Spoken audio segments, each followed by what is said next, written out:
We are hearing, Ed, that he is entering the room at any moment now. That is the tea room at Mar-a-Lago, where he is expected to be joined by Secretary of Defense Pete Hegseth, which you see right there. This is the president coming to the podium. I'm going to listen in to what he has to say. Here we go. We appreciate you being here. Late last night and early today, at my direction, the United States Armed Forces conducted an extraordinary military operation in the capital of Venezuela. Overwhelming American military power, air, land, and sea, was used to launch a spectacular assault. And it was an assault like people have not seen since World War II. It was a force against a heavily fortified military fortress in the heart of Caracas to bring outlaw dictator Nicolas Maduro to justice. This was one of the most stunning, effective, and powerful displays of American military might and competence in American history. And if you think about it, we've done some other good ones, like the attack on Soleimani, the attack on al-Baghdadi, and the obliteration and decimation of the Iran nuclear sites just recently in an operation known as Midnight Hammer, all perfectly executed and done. No nation in the world could achieve what America achieved yesterday, or frankly in just a short period of time. All Venezuelan military capacities were rendered powerless as the men and women of our military, working with U.S. law enforcement, successfully captured Maduro in the dead of night. It was dark. The lights of Caracas were largely turned off due to a certain expertise that we have. It was dark and it was deadly. But captured along with his wife, Celia Flores, both of whom now face American justice. Maduro and Flores have been indicted in the Southern District of New York, it's Jay Clayton, for their campaign of deadly narco-terrorism against the United States and its citizens. I want to thank the men and women of our military who achieved such an extraordinary success overnight with breathtaking speed, power, precision, and competence. You rarely see anything like it. You've seen some raids in this country that didn't go so well. They were an embarrassment. If you look back to Afghanistan, or if you look back to the Jimmy Carter days, they were different days. We're a respected country again, maybe like never before. These highly trained warriors, operating in collaboration with U.S. law enforcement, caught them in a very ready position. They were waiting for us. They knew we had many ships out in the sea. We were just sort of waiting. They knew we were coming. So they were in a ready, what's called a ready position. But they were completely overwhelmed and very quickly incapacitated. If you would have seen what I saw last night, you would have been very impressed. I'm not sure that you'll ever get to see it, but it was an incredible thing to see. Not a single American service member was killed, and not a single piece of American equipment was lost.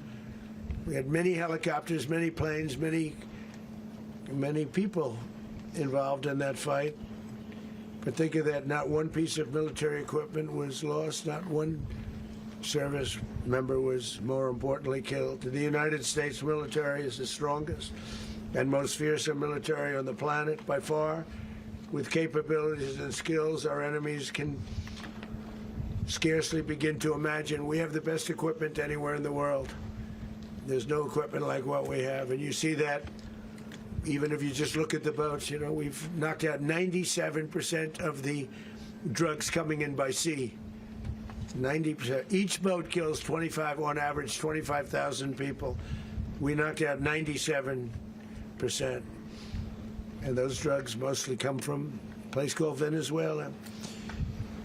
We're going to run the country until such time as we can do a safe, proper, and judicious transition. So we don't want to be involved with having somebody else get in, and we have the same situation that we had for the last long period of years. So we are going to run the country until such time as we can do a safe, proper, and judicious transition. And it has to be judicious because that's what we're all about. We want peace, liberty, and justice for the great people of Venezuela, and that includes many from Venezuela that are now living in the United States and want to go back to their country. It's their homeland. We can't take a chance that somebody else takes over Venezuela that doesn't have the good of the Venezuelan people in mind. We've had decades of that. We're not going to let that happen. We're there now, and what people don't understand, but they understand as I say this, we're there now, but we're going to stay until such time as the proper transition can take place. So we're going to stay until such time as we're going to run it, essentially, until such time as a proper transition can take place. As everyone knows, the oil business in Venezuela has been a bust, a total bust, for a long period of time. They were pumping almost nothing by comparison to what they could have been pumping and what could have taken place. We're going to have our very large United States oil companies, the biggest anywhere in the world, go in, spend billions of dollars, fix the badly broken infrastructure, the oil infrastructure, and start making money for the country. And we are ready to stage a second and much larger attack if we need to do so. So we were prepared to do a second wave if we needed to do so. We actually assumed that a second wave would be necessary, but now it's probably not. The first wave, if you'd like to call it that, the first attack was so successful, we probably don't have to do a second, but we're prepared to do a second wave, a much bigger wave, actually. This was pinpoint, but we have a much bigger wave that probably won't have to do. This partnership of Venezuela with the United States of America, a country that everybody wants to be involved with because of what we were able to do and accomplish, will make the people of Venezuela rich, independent, and safe. And it will also make the many, many people from Venezuela that are living in the United States extremely happy. They suffered. They suffered. So much was taken from them. They're not going to suffer anymore. The illegitimate dictator Maduro was the kingpin of a vast criminal network responsible for trafficking colossal amounts of deadly and illicit drugs into the United States. As alleged in the indictment, he personally oversaw the vicious cartel known as Cartel de las Solas, which flooded our nation with lethal poison, responsible for the deaths of countless Americans, many, many Americans. Hundreds of thousands over the years of Americans died because of him. Maduro and his wife will soon face the full might of American justice and stand trial on American soil. Right now, they're on a ship in Miami or Florida. But we have people where the overwhelming evidence of their crimes will be presented in a court of law. And I've seen it. I've seen what we have. It's both horrible and breathtaking that something like this could have been allowed to take place. For many years after his term as president of Venezuela expired, Maduro remained in power and waged a ceaseless campaign of violence, terror, and subversion against the United States of America, threatening not only our people, but the stability of the entire region. and you all saw it, in addition to trafficking gigantic amounts of illegal drugs that inflicted untold suffering and human destruction all over the country, all over, in particular, the United States. Maduro sent savage and murderous gangs, including the bloodthirsty prison gang, Tren de Aragua, to terrorize American communities nationwide, and he did indeed. They were in Colorado. They took over apartment complexes. They cut the fingers off people if they called police. They were brutal, but they're not so brutal now. And I just have to congratulate our military, Pete and everybody, and our National Guard, because the job that they've done, whether it's in Washington, D.C., where we have a totally safe city, where it was one of the most unsafe cities anywhere in the world, frankly, and now we have no crime in Washington, D.C. We haven't had a killing. We had the terrorist attack a few weeks ago. A little bit of a different kind of a threat, but we haven't had a killing in a long period of time, 6, 7 months. We used to have two, on average, 2 a week in Washington, our capital. We don't have that anymore. The restaurants are opening. Everyone's happy. They're going, they're walking their daughters, they're walking their children, their wives. They walk to restaurants. Restaurants are opening all over Washington, D.C. So I want to thank the National Guard. I want to thank our military. And I want to thank law enforcement. Been amazing. And they should do it with more cities. We're doing it, as you know, and we're doing it in Memphis, Tennessee right now, and crime is down. We've just sort of started a few weeks ago, but crime is down now 77%. And the governor of Louisiana called, great person, and he wanted us to help him, as you know, in a certain very nice part of Louisiana. And we have done that. And it was a rough section, and we have crime down. I understand it's down to almost nothing already after 2.5 weeks. New Orleans, it's down to almost nothing, and we've only been there for 2.5 weeks. Can't imagine why governors wouldn't want us to help. We also helped, as you know, in Chicago, and crime went down a little bit there. We did a very small help because we had no working ability with the governor. The governor was a disaster, and the mayor was a disaster. But it knocked down crime. But we're pulling out of there when they need us. We'll know. You'll know. You'll be writing about it.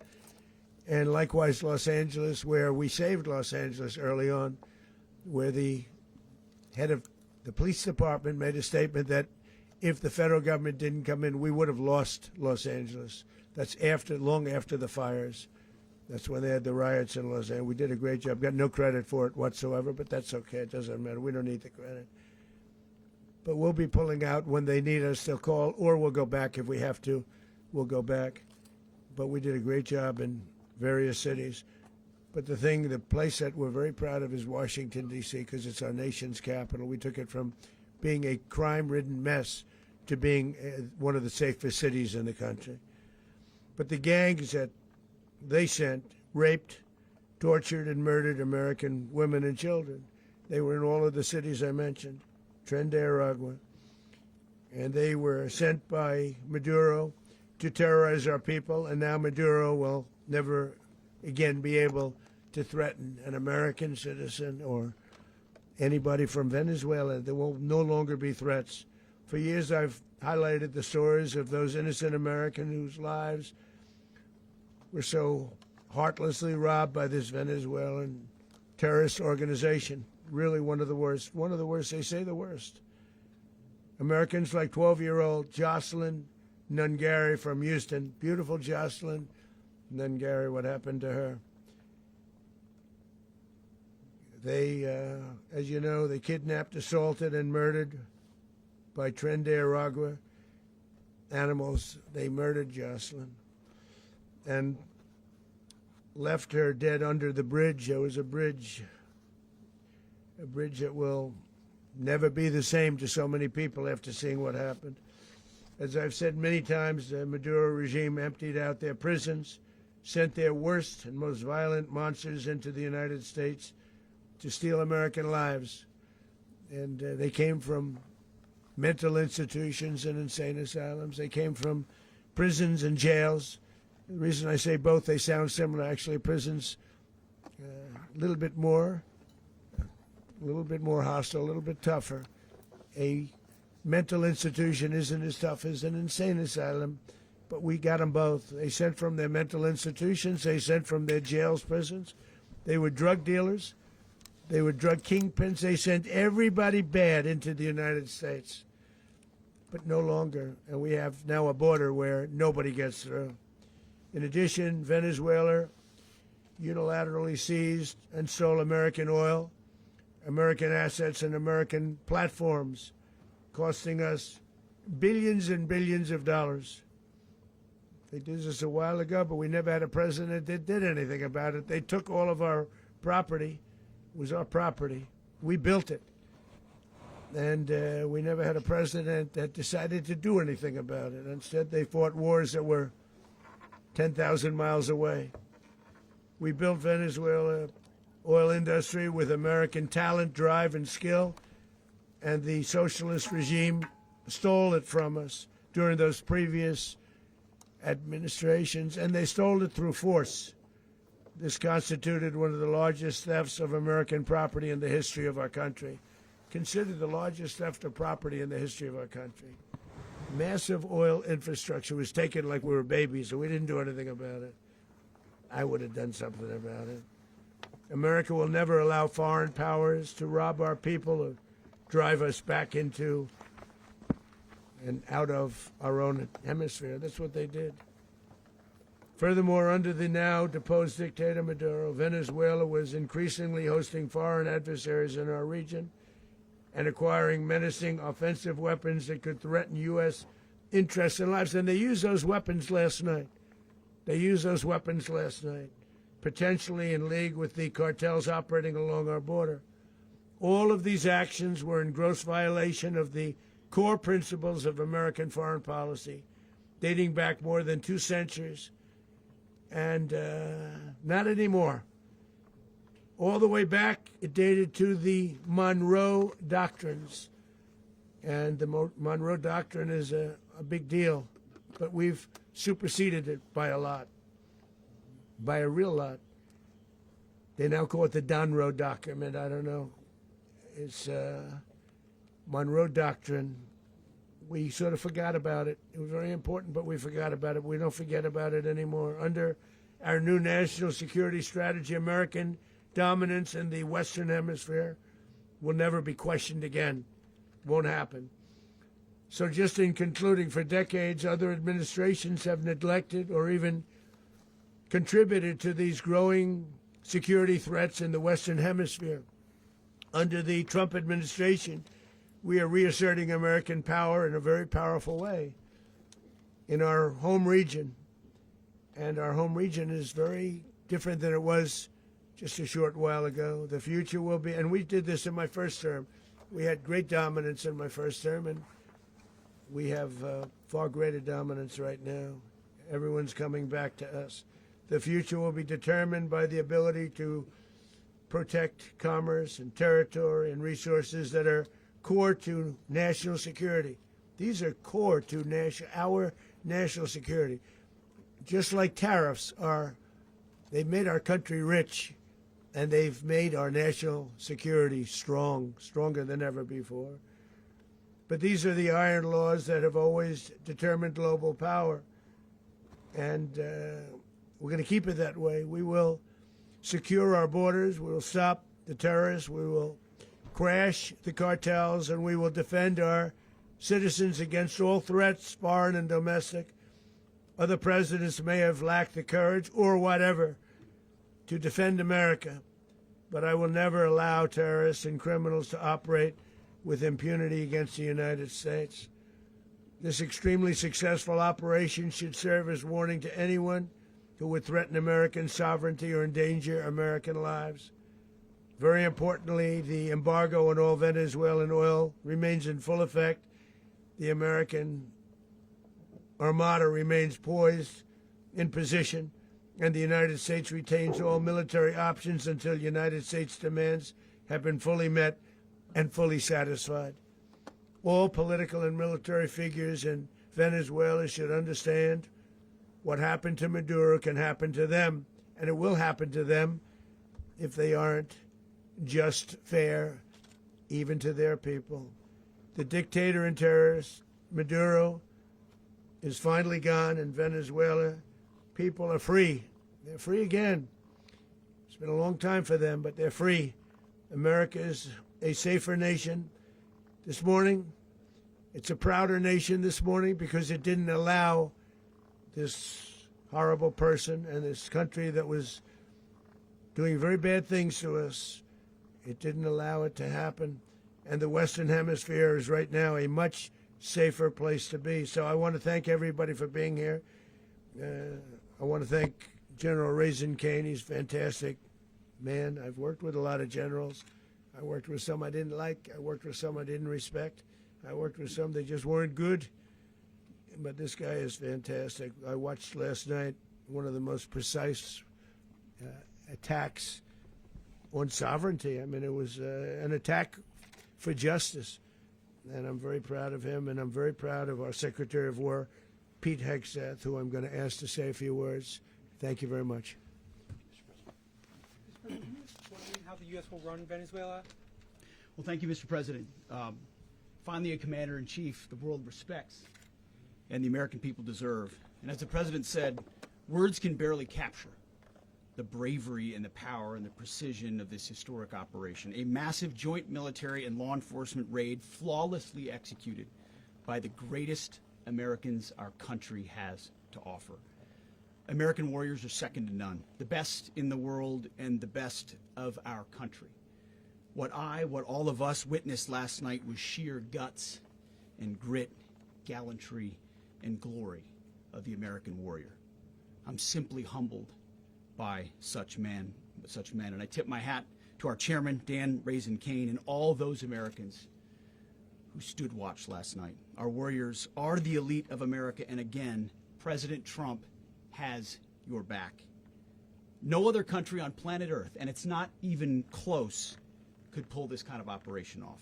And no other president has ever shown this kind of leadership, courage, and resolve, the most powerful combination the world has ever seen.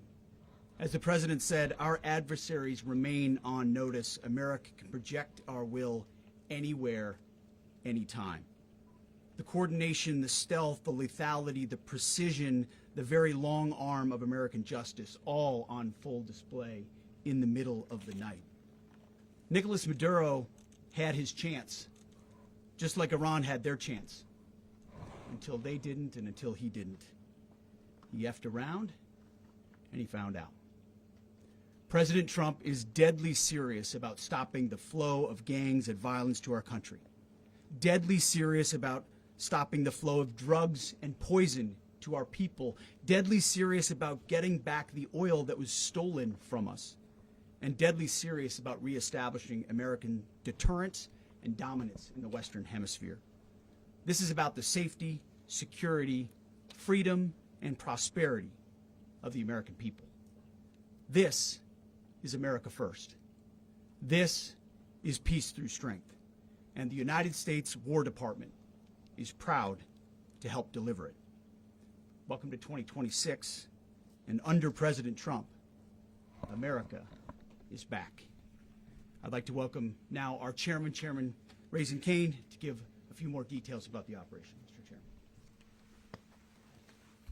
Thank you, Mr. Secretary. Thank you, Mr. President, and good morning.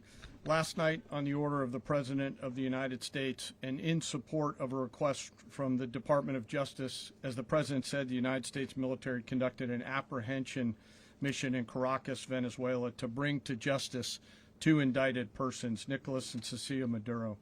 This operation, known as Operation Absolute Resolve, was discreet, precise, and conducted during the darkest hours of January 2nd and was the culmination of months of planning and rehearsal, an operation that, frankly, only the United States military could undertake.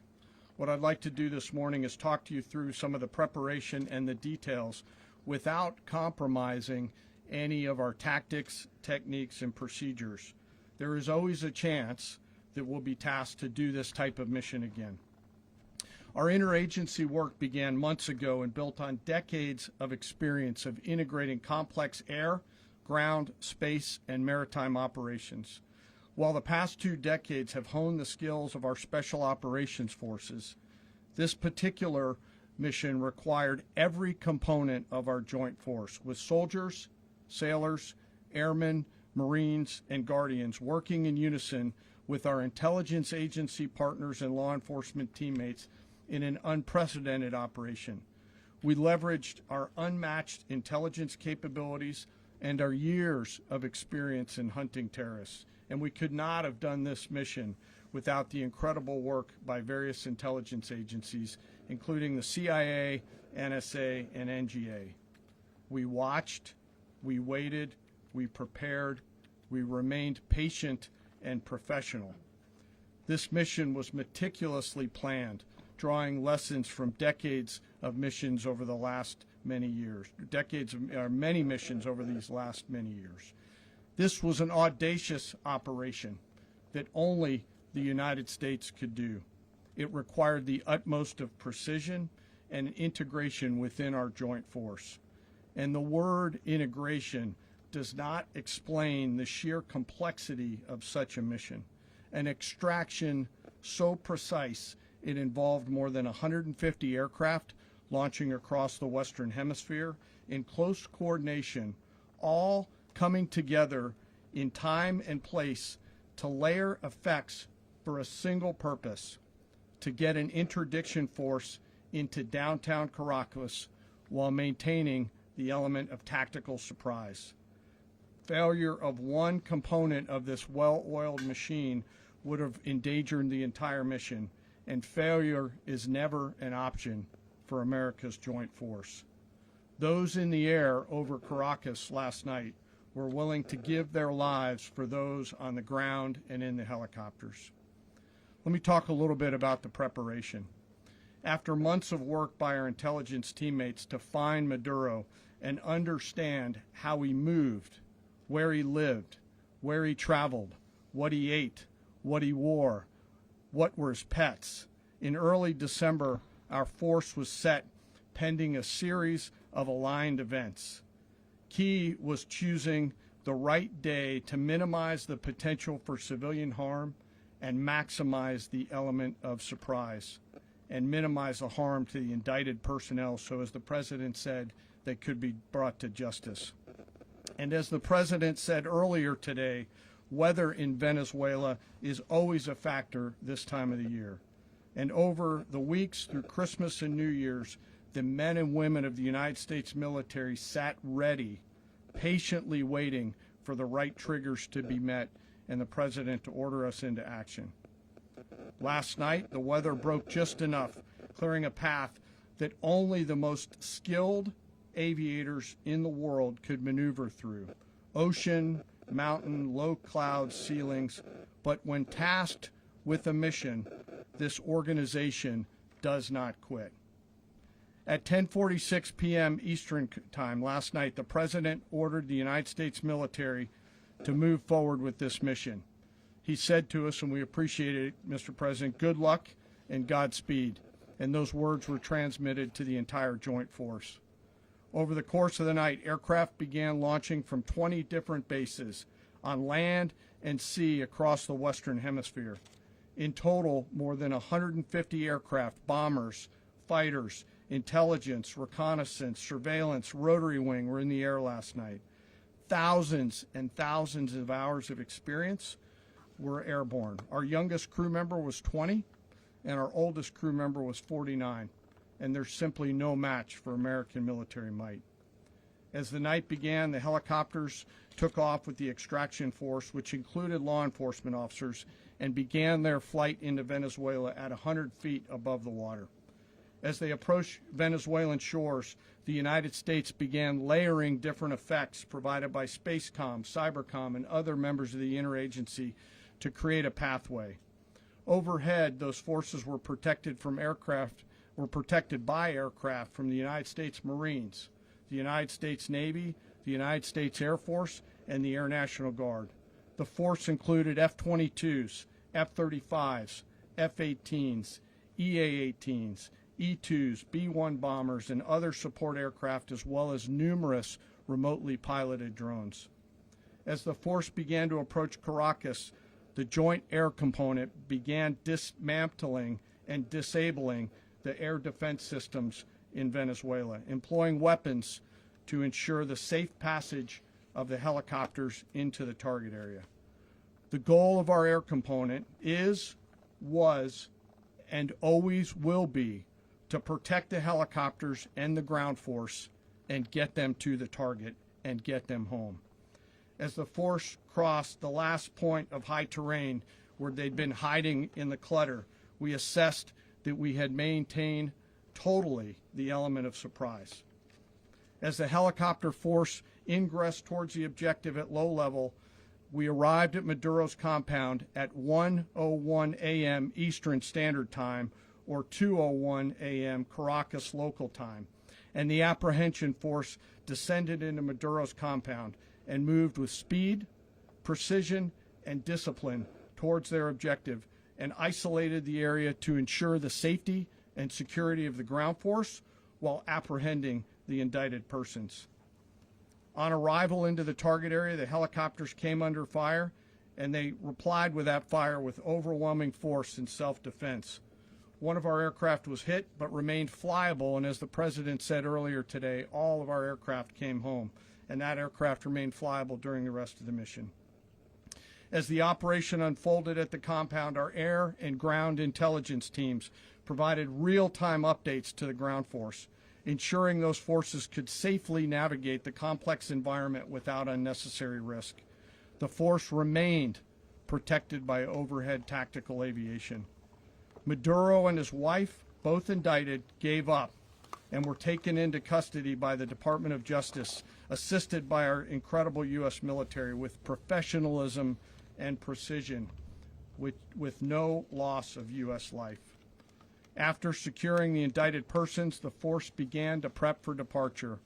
Helicopters were called in to exfiltrate the extraction force, while fighter aircraft and remotely piloted aircraft provided overhead coverage and suppressive fire. There were multiple self-defense engagements as the force began to withdraw out of Venezuela. The force successfully exfiltrated and returned to their afloat launch bases, and the force was over the water at 3:29 a.m. Eastern Standard Time with indicted persons on board. And both Maduro and his wife were embarked aboard the USS Iwo Jima. In closing, what we've witnessed today is a powerful demonstration of America's joint force. We think, we develop, we train, we rehearse, we debrief, we rehearse again and again, not to get it right, but to ensure that we cannot get it wrong. Our jobs are to integrate combat power so when the order comes, we can deliver overwhelming force at the time and the place of our choosing against any foe anywhere in the world. I am immensely proud today of our joint force and filled with gratitude to represent them here today. There is simply no mission too difficult for these incredible professionals and the families that stand by them and support them. As we stand here this morning, our forces remain in the region at a high state of readiness, prepared to project power, defend themselves, and our interests in the region. This operation is a testament to the dedication and unwavering commitment to justice and our resolve to hold accountable those who threaten peace and stability. In closing, I want to express my heartfelt gratitude to the brave men and women who executed this mission. Their courage and tireless commitment to our nation are what makes us strong. Thank you, Mr. Secretary, and thank you, Mr. President. Well, I don't have much to add to what you've heard now, other than the following points. Nicolas Maduro was indicted in 2020 in the United States. He is not the legitimate president of Venezuela. That's not just us saying it. The first Trump administration, the Biden administration, the second Trump administration, none of those three recognized him. He's not recognized by the European Union and multiple countries around the world. He is a fugitive of American justice with a $50 million reward, which I guess we saved $50 million. And We should make sure. yeah, exactly. But Don't let anybody claim it. Nobody deserves it but us. But I want to be clear about one thing. Nicolas Maduro had multiple opportunities to avoid this. He was provided multiple very, very, very generous offers and chose instead to act like a wild man, chose instead to play around. And the result is what we saw tonight.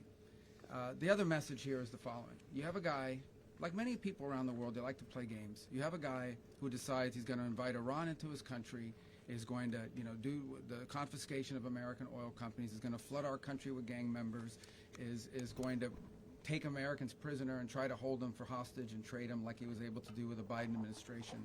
Basically likes to play games all this time and thinks nothing's going to happen.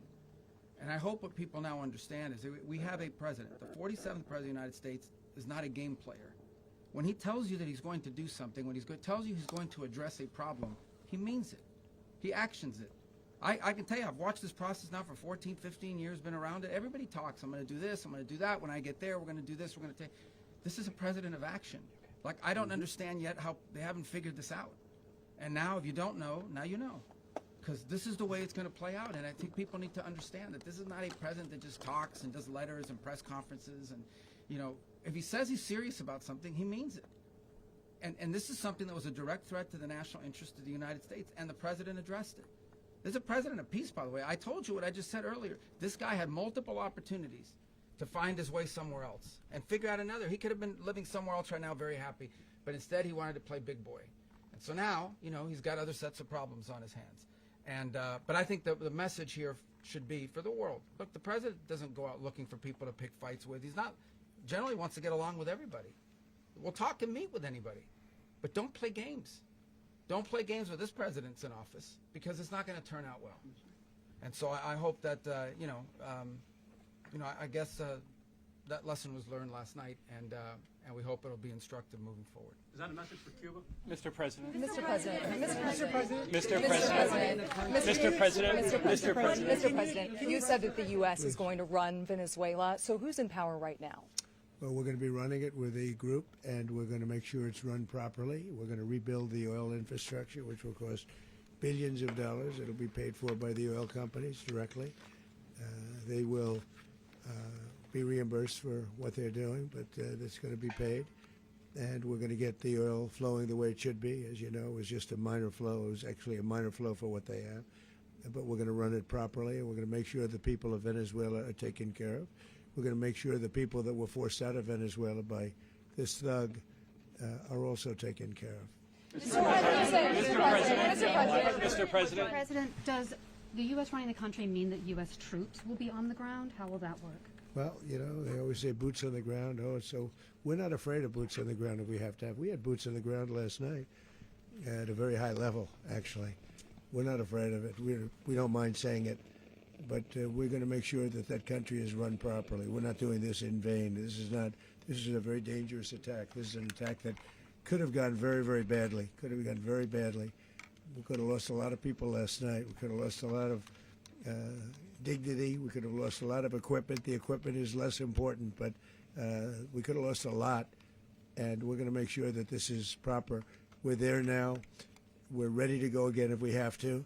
We're going to run the country right. It's going to be run very judiciously, very fairly. It's going to make a lot of money. We're going to give money to the people. We're going to reimburse people that were taken advantage of. We're going to take care of everybody. It's very important. We couldn't let them get away with it. They stole our oil. We built that whole industry there, and they just took it over like we were nothing. And we had a president that decided not to do anything about it. So we did something about it. We're late, but we did something about it. Yeah, please. Mr. President, can you explain the exact mechanism by which you're going to run the country? Are you going to designate a U.S. official to coordinate? Yes, it's all being done right now. We're designating people. We're talking to people. We're designating various people, and we're going to let you know who those people are. Mr. President, what's the group you mentioned that would run Venezuela? Well, it's largely going to be, for a period of time, the people that are standing right behind me. We're going to be running it. We're going to be bringing it back. It's a dead. I talk about a dead country. A year and a half ago, we were a dead country. Now we're the hottest country anywhere in the world. We're a country doing better than any country anywhere in the world, and it required leadership. Venezuela has a lot of bad people in there, a lot of bad people that shouldn't be leading. We're not going to take a chance that one of those people take over for Maduro. So you can look at, and others, we have fantastic people, including people in the military.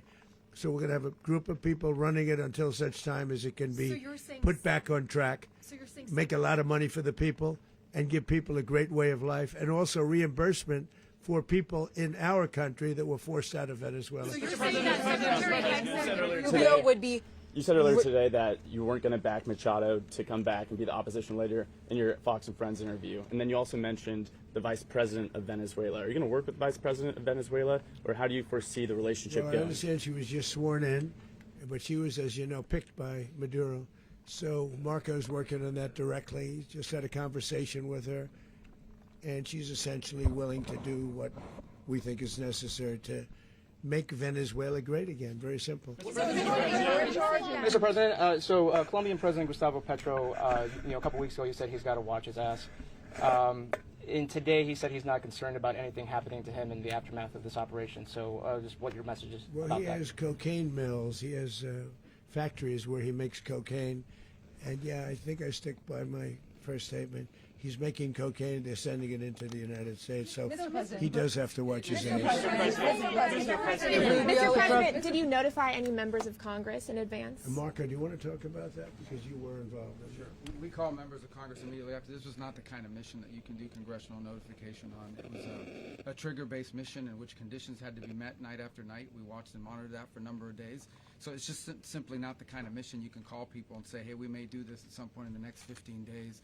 But it's largely a law enforcement function. Remember, at the end of the day, at its core, this was an arrest of 2 indicted fugitives of American justice, and the Department of War supported the Department of Justice in that job. Now, there are broader policy implications here, but it's just not the kind of mission that you can pre-notify because it endangers the mission. Mr.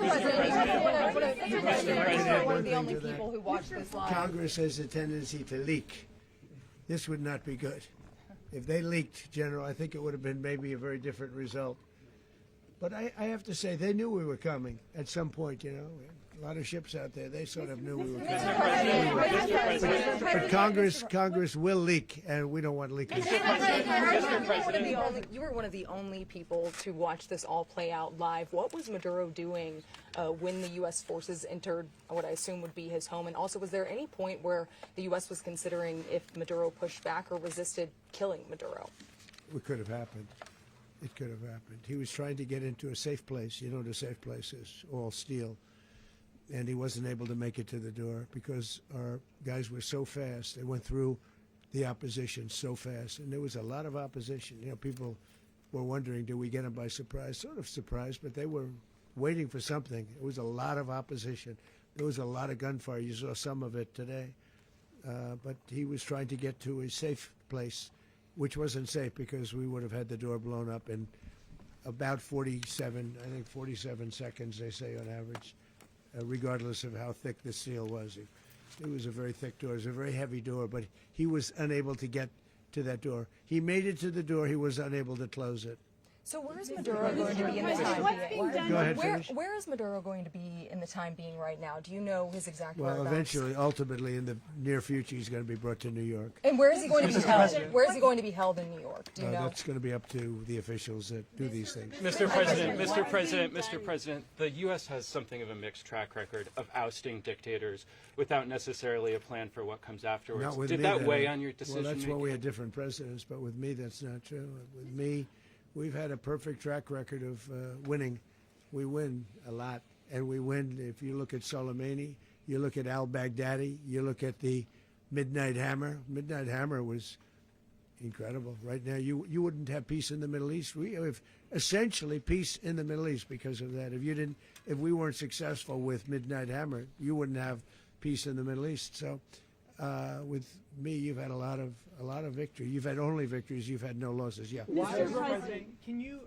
How long do you expect the U.S. to run Venezuela, and how soon do you want the Venezuelan people to hold elections? So I'd like to do it quickly, but it takes a period of time. You know, we're rebuilding. We have to rebuild their whole infrastructure. The infrastructure is rotted.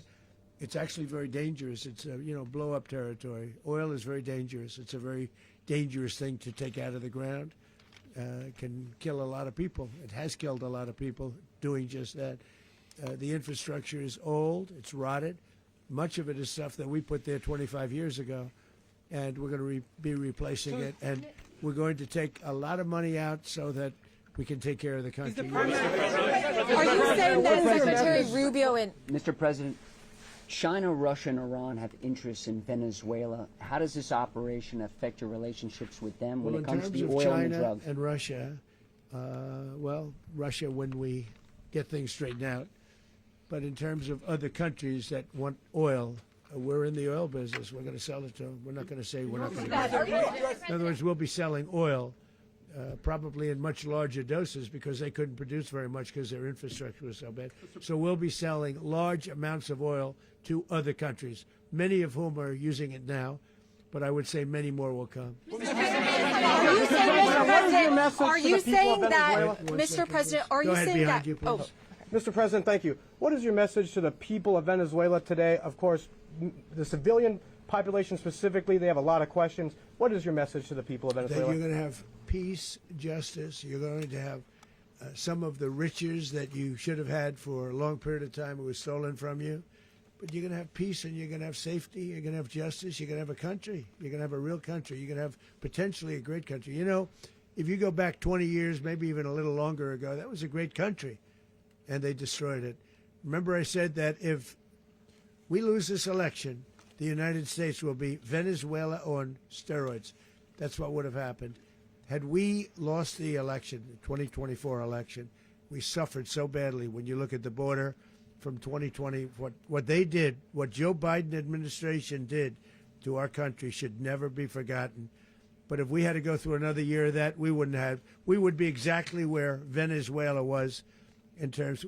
I used to say, if they win, we're going to be Venezuela on steroids, and that's what would have happened. President, thank you. Are you saying that Secretary Hegseth and Rubio are going to be running Venezuela, and will you be sending in U.S. military They're troops going to to be a provide? team that's working with the people of Venezuela to make sure that we have Venezuela right. Because for us to just leave, who's going to take over? I mean, there is nobody to take over. You have a vice president who's been appointed by Maduro. And right now she's the vice president, and she's, I guess, the president. She was sworn in as president just a little while ago. She had a long conversation with Marco, and she said, we'll do whatever you need. I think she was quite gracious, but she really doesn't have a choice. We're going to have this done right. We're not going to just do this with Maduro, then leave like everybody else, leave and say, let it go to hell. If we just left, it has zero chance of ever coming back.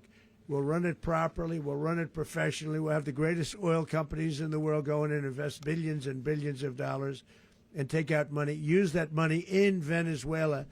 And the biggest beneficiary are going to be the people of Venezuela. And also, I can't stress this strongly enough, the people that got thrown out of Venezuela that are now in the United States, and frankly, some want to stay and some probably want to go back. Yeah. So, Mr. President, what is being done to protect Americans in the country, and were any of the detained Americans Well, right now they're rescued very last protected night? because nobody's going to mess with us. They're very protected. The people of, and we let them know that you better not touch one of them. Are you concerned that bad elements of the Maduro regime will remain in place? Well, we know who they are. We're on them, and they're acting much differently now than they would have acted 2 days ago. And what can you okay, say wait, about behind you, please. Mr. President, why is running a country in South America America first? Well, I think it is because we want to surround ourselves with good neighbors. We want to surround ourselves with stability.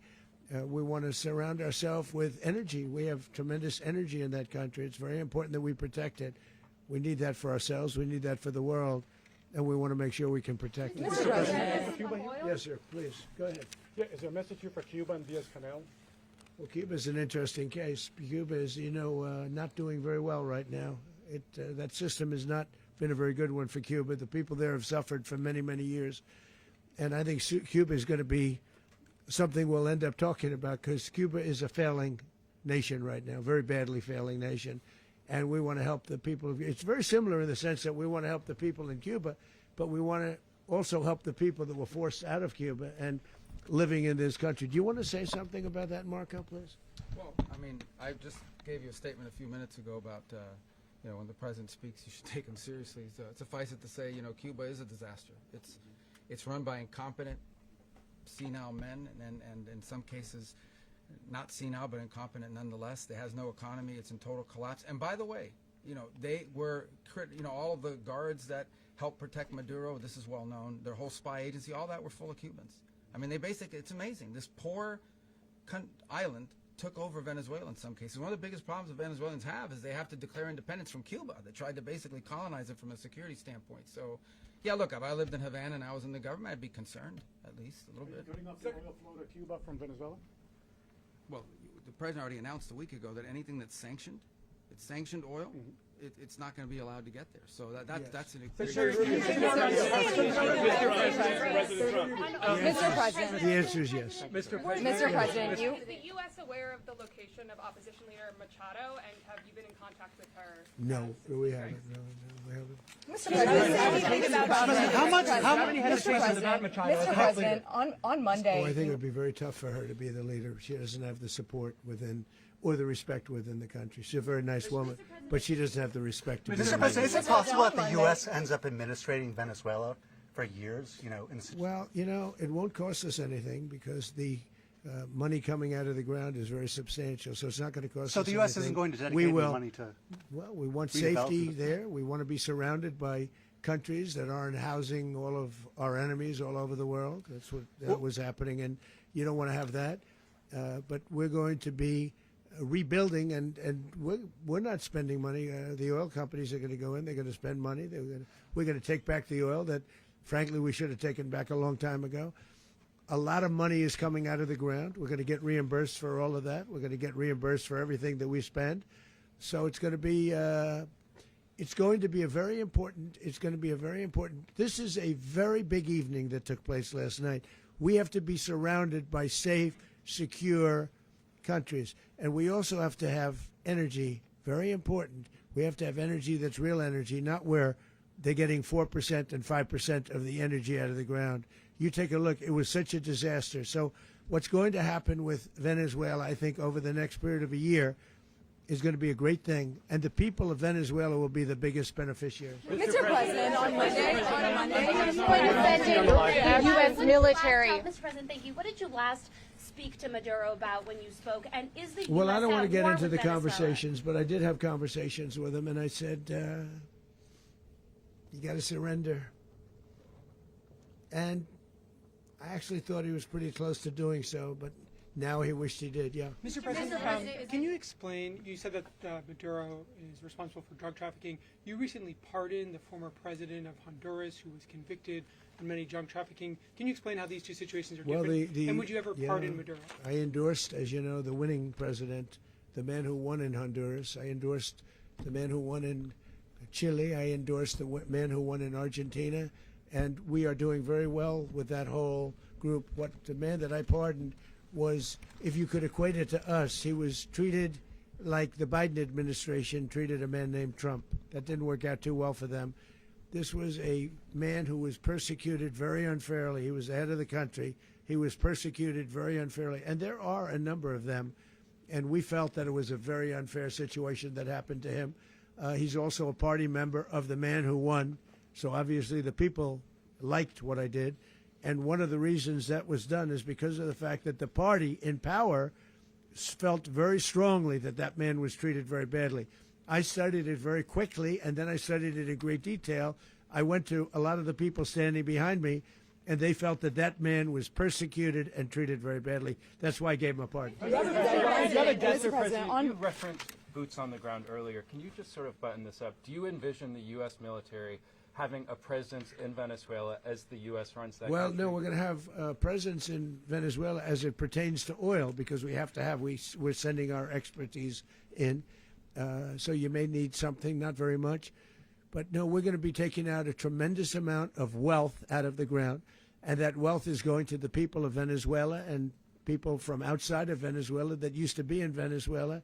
And it goes also to the United States of America in the form of reimbursement for the damages caused us by that country. So I want to thank you all very much. Thank you. Do you have one? Yes, Americans please. worried about escalation. You were so nice before. I'm going to give you the final question. Go Thank ahead. you, Mr. Unless it's a President. bad question, in It's which about case Putin. I'll go one word. It's about who? It's about Putin, if you want. About Putin. Well, okay. that's always nice You had to a talk phone. about Putin. You had a phone call with him Yeah. on Monday. Did he talk at all about Maduro? Did y'all talk about this? No, we didn't. And We then- never spoke about Maduro. Are you mad at him right now? I mean, there's this I'm not intelligence. thrilled with Putin. I'm not thrilled with Putin. He's killing too many people. There was that intelligence. I thought that would be so. I settled 8 1/4 war. You know what the 1/4 was? Thailand and Cambodia. I did it again. They broke out, and I did it in about 5 hours, and I settled it. I'm giving myself 1/4, so I'm up to now 8 1/4. In other words, I settled the war, but then they broke out. They had a pretty bad breakout over the last 4 days. I got them to go back to peace. So I only give 1/4. I thought the easiest one would be, one of the easier ones would be Russia, Ukraine. It's not. And they both have done some pretty bad things. And look, that's Biden's war. That's not my war. But I want to stop the lives. Did you see where last month, 30,000, it was 27,000 the month before. 30,000, mostly soldiers, were killed this last month. 30,000. I want to stop that. You know, I got NATO to pay 5% instead of the 2% that they weren't paying. They weren't paying 2, now they pay 5.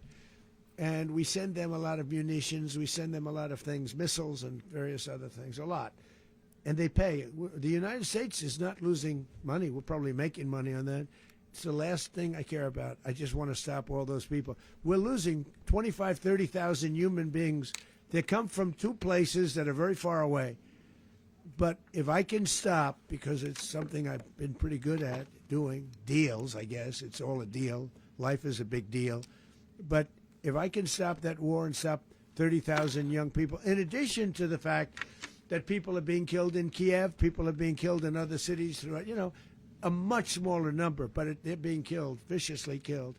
So I'm not happy about it. I thought that would be something that would get solved. We have Mr. Witkoff here. I think that we're making progress, but that's a war that should have never happened. If I were president, it would have never happened. Putin says it. Everybody says it. If I were president, that would have never happened. But I inherited that war. That was Joe Biden, Zelensky, and Putin. I came into the situation, and it's a mess. And I will say this. I watched an operation last night that was so precise, that was so brilliant. I mean, it was incredible.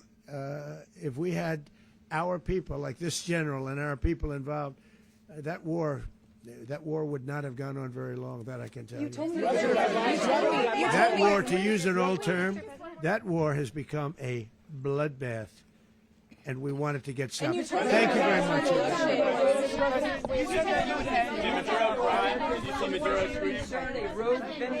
Mr. Secretary, can you talk about your conversation with the Vice President